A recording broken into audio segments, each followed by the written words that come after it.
Bahaye ikaze nshuti bakunzi ba Danis TV, nejejwe no kubagera kubasuhuza.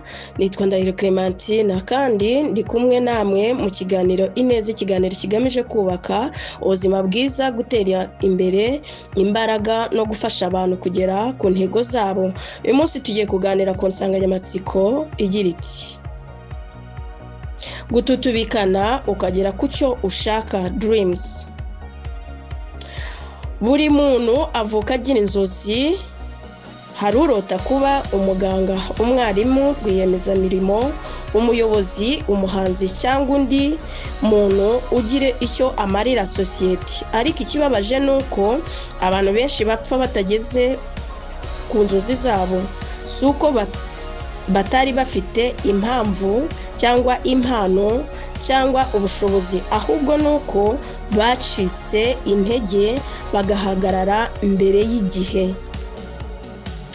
Uyu munsi ndashaka kubibutsa ko inzozi zawe zifite agaciro niba uzikurikirana ukazikorera kandi ntucike intege, ushobora kugera ku cyo ushaka.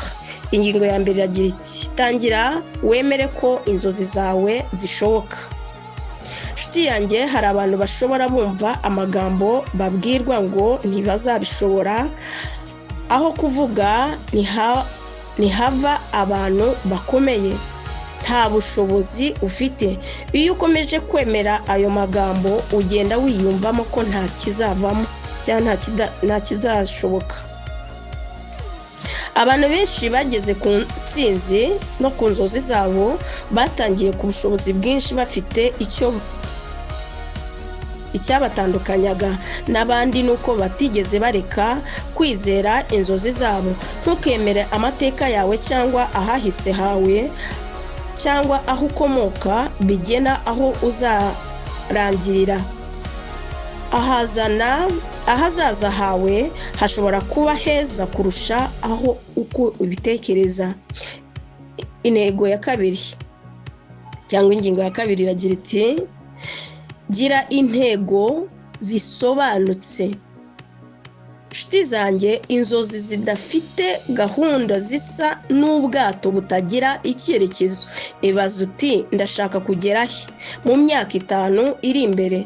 Ni iki ngomba gukora uyu munsi kugira ngo mbe nkiri hafi y'ibyo nshaka cyangwa ku ntego yanjye?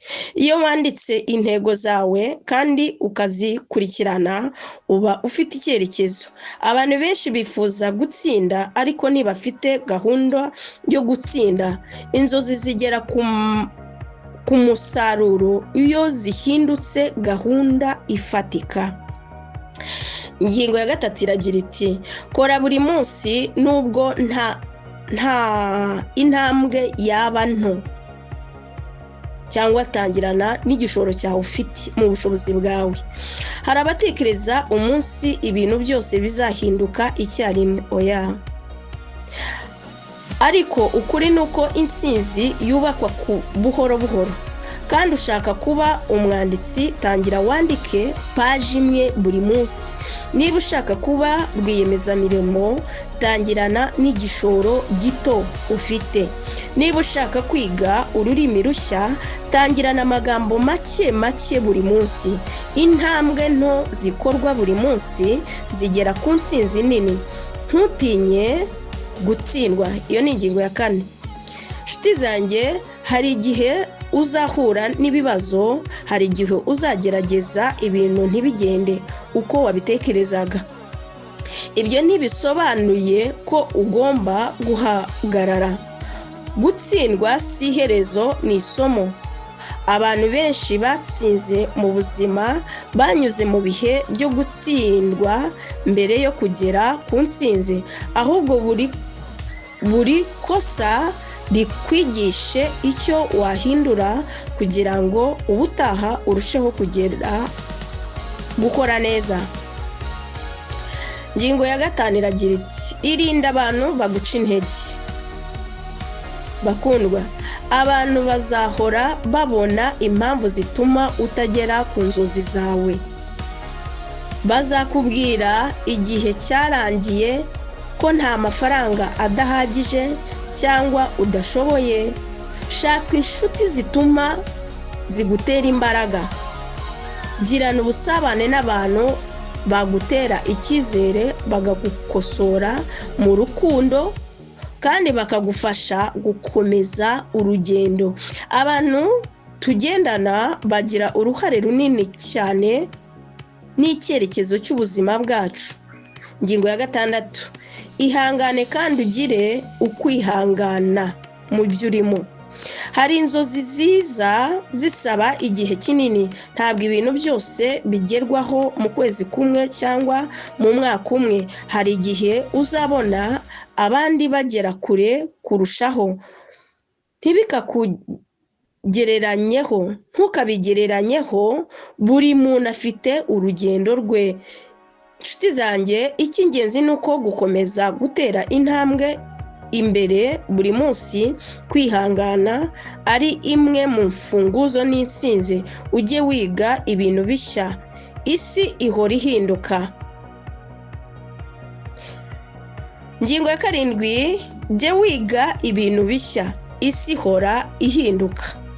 Inshuti zanjye, niba ushaka kugera kure, ugomba gukomeza kwiyungura ubumenyi. Soma ibitabo, kurikirana ibiganiro byubaka, wige abantu bageze ku ntego wifuza kugeraho. Ntukigere uvuga ngo ibyo nzi birahagije. Oya, kwiga si ishoramari ridashira. Ubutumwa ku rubyiruko. Niba uri urubyiruko, ndashaka kukubwira ko imyaka ufite uyu munsi ari amahirwe. Ntugapfushe ubusa igihe cyawe. Koresha imbaraga zawe mu kwiga, gukora no kwiteza imbere. Inzozi zawe ntizizigeraho zonyine, zikeneye igihe, umurava n'icyizere. Soza iki kiganiro bakunzi ba Danis TV, buri wese ufite inzozi itandukanye n'abagera ku byo bashaka. Nababireka si amahirwe gusa, ahubwo no kwizera ugakora buri munsi no kudacika intege. Niba hari inzozi umaze igihe ushyize mu ruhande kubera gutinya cyangwa kubera amagambo y'abandi, uyu munsi wongere uzizure. Tangira intambwe imwe, ejo uzagera ku yindi. Uko iminsi izagenda ishira, izatungura naho uzaba ugeze. Wibuke ko urugendo rw'ibirometero 1000 rutarangira ku ntambwe imwe. Murakoze cyane bakunzi mwadukurikiranaga mu kiganiro neza. Mwari kumwe nanjye Ndahiro Clementine. Mbifurize kugira inzozi nini, kuzigera no kuzikorera kugera kuzageza zibaye impamo. Murakoze, tuzongere kubana mu kindi kiganiro. Mbifurije amahirwe n'imigisha.